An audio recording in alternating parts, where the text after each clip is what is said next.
Hey, what's going on, guys? This is George from StreetCulture.US, and you guys are here with me at IHOP right now. I'm actually answering some Q&A questions. I did it on Instagram, and I was just online with everybody live there, which is pretty cool. And I wanted to take this opportunity to address a few of the questions that have been asked lately. So since September to now, the last 3 months, we have went from literally from 350-ish followers all the way up to 1,500, and almost 1,500. Let me take that back, and that's great. I'm really excited about that. But I've been getting a lot of emails and a lot of questions about me and my life and a few things like that. So here's what I'm going to do my best to try and answer the questions for you so that the viewers out there know a little bit about me.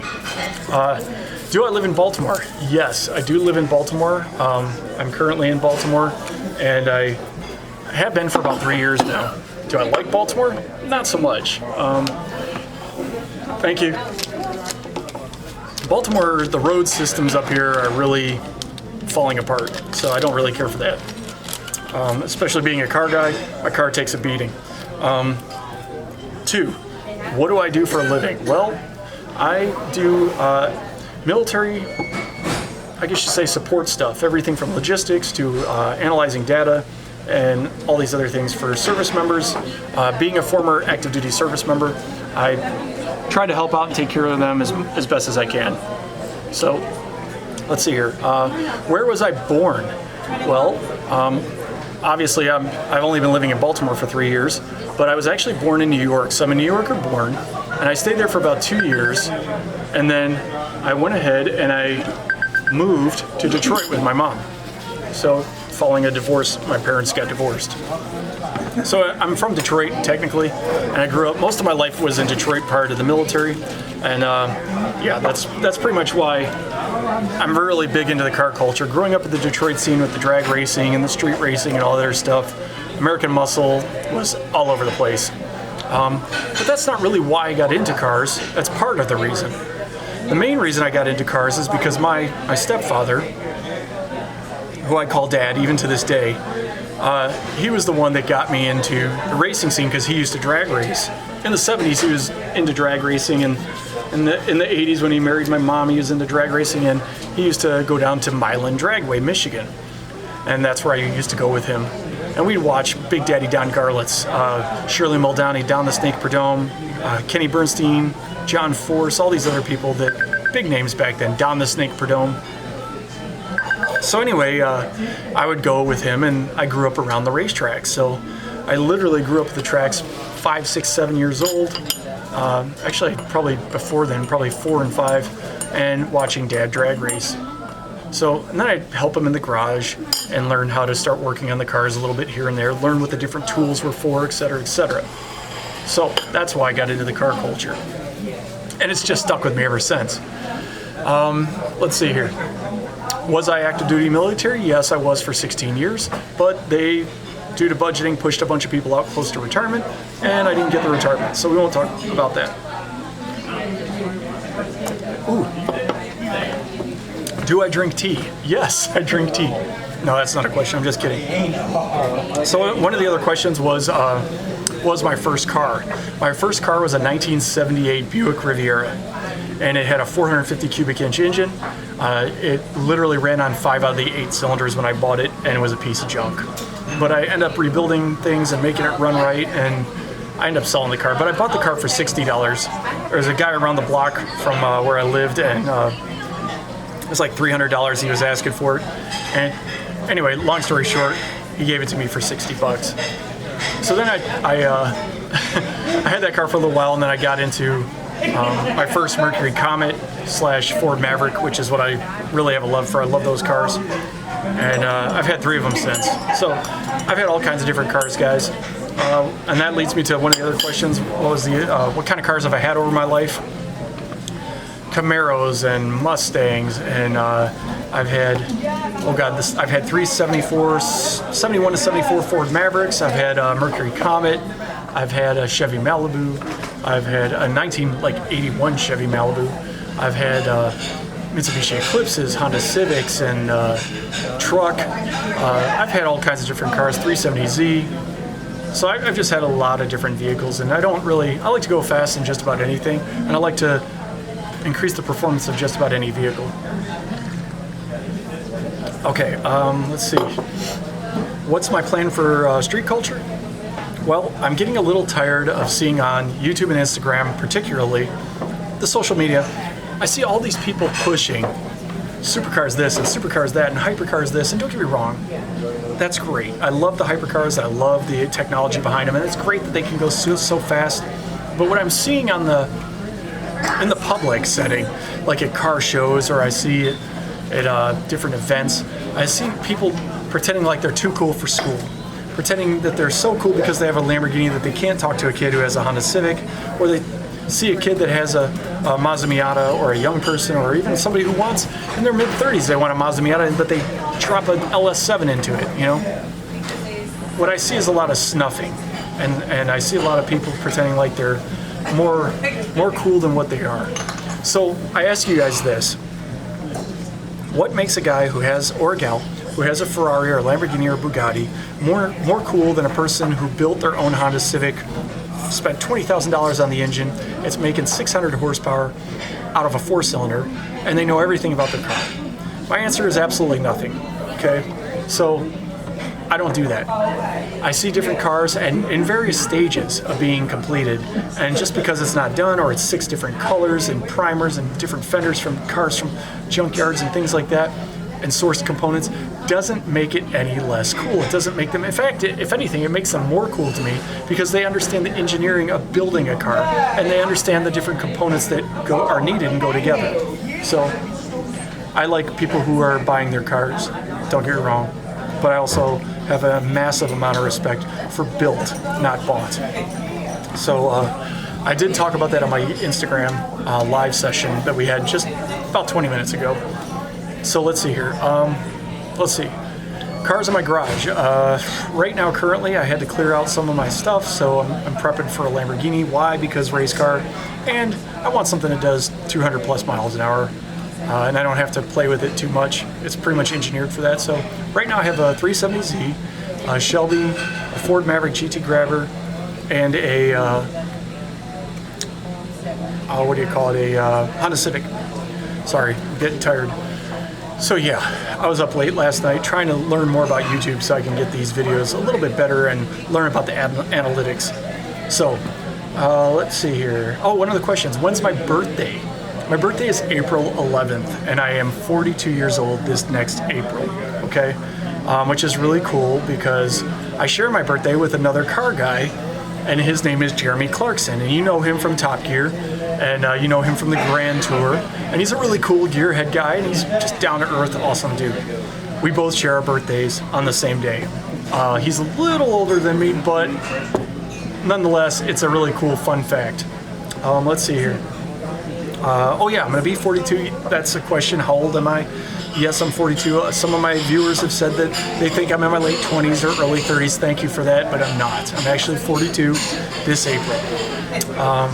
Let's see here. Oh, is the cancer a real thing? Yes. Unfortunately, I was diagnosed with cancer, pancreatic cancer, last year, like 3 days after my birthday.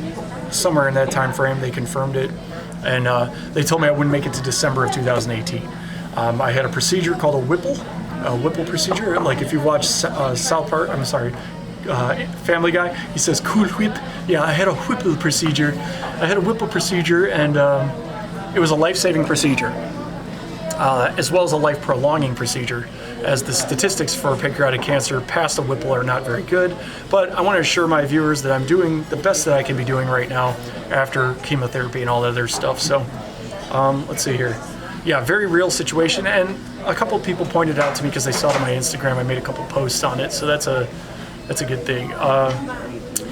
How long have I been a gearhead? Well, it depends on gearhead. I mean, if someone were to ask me for my first car or my first motorized vehicle, or gasoline-powered vehicle, since I was about 15 or 16 years old.